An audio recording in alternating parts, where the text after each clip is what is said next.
Welcome to the Ancient Alternative View. If you like the video, please like and subscribe. Thank you.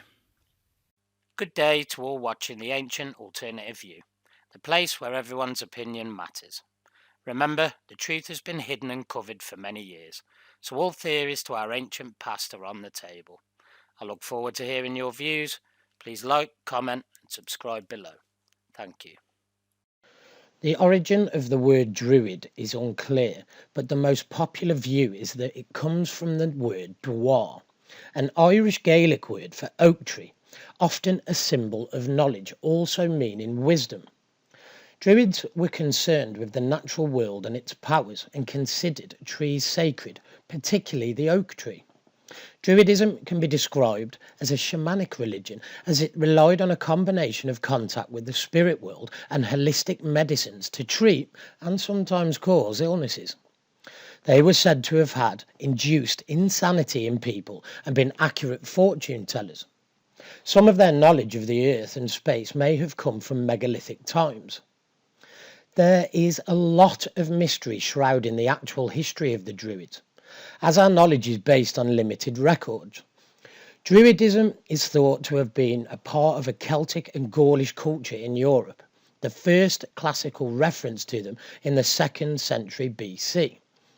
Their practices were similar to those of priests today, connecting the people with gods, but their role was also varied and wide-ranging, acting as teachers, scientists, judges, philosophers. They were incredibly powerful and respected, able to banish people from society for breaking sacred laws, and even able to come between two opposing armies and prevent warfare. Could do with that today, couldn't we? They did not have to pay taxes or serve in battle. Druid women were also considered equal to men, in many respects unusual for an ancient community. They could take part in wars, even divorce their husbands. One of the earliest accounts of Druids was written by Julius Caesar in 59 to 51 BC. He wrote in Gaul, where prestigious men were divided into Druids or nobles. It was from the Roman writers that historians have gained most of their knowledge of the Druids. Druids were polytheistic and had female gods and sacred figures, rather like the Greeks and Romans. But their nomadic, less civilized Druidic society gave the others a sense of superiority. This renders some of their accounts historically uncertain, as they may be tainted with exaggerated examples of Druidic practices. Druidic human sacrifice was recorded, but there is no definitive evidence to support this. Within the Druid class, it is believed that there were subsections, all with colour-coded robes.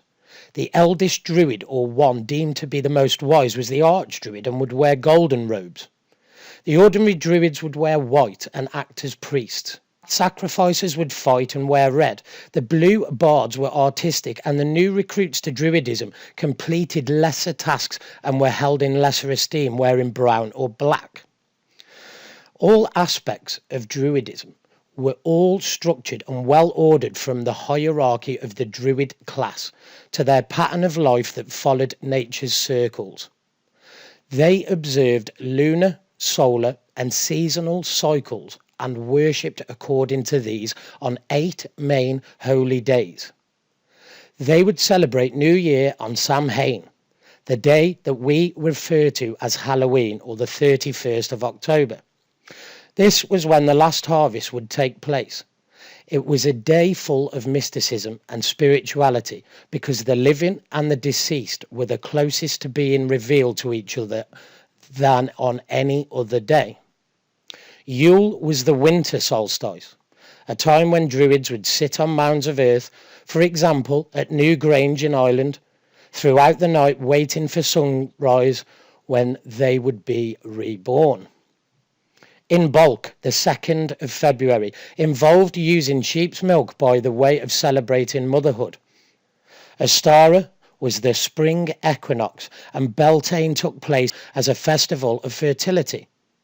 Leither was the summer solstice, a time when they believed that the Holy King took over from the Oak King of Yule.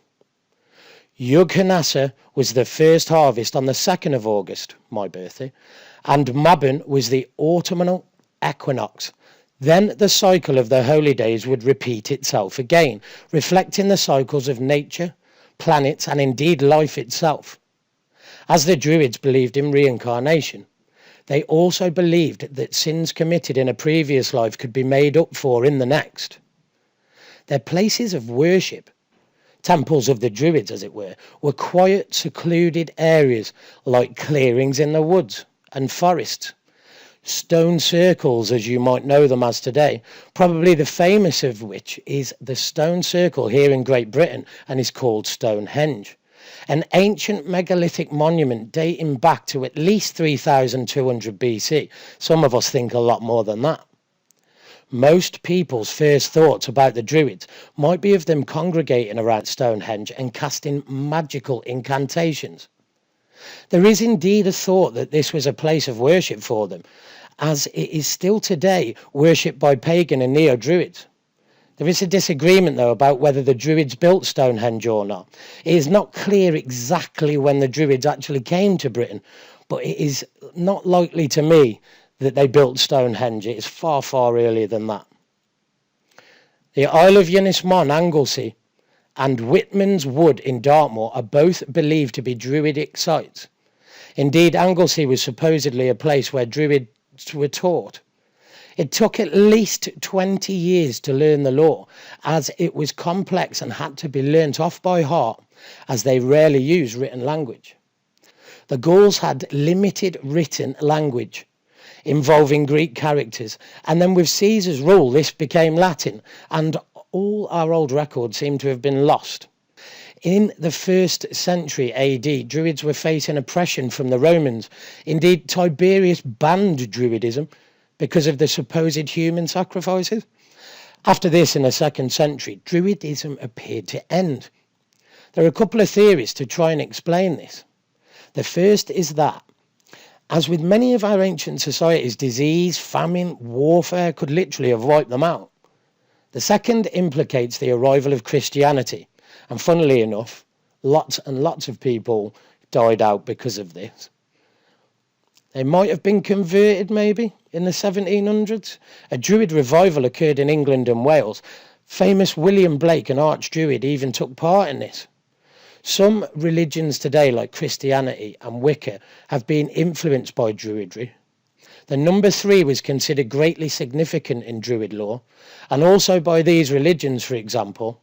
The triskel was a symbol involving 3 lines coming together from a stone circle. Circles were key to many Druid beliefs. The circle of life, the seasons of light and darkness.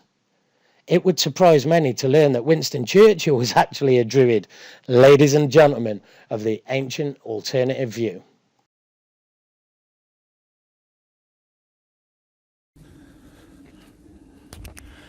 So, good morning, ancient alternative view.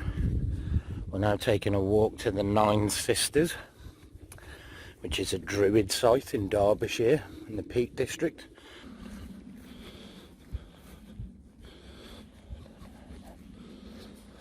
I run a channel called the Ancient Alternative View.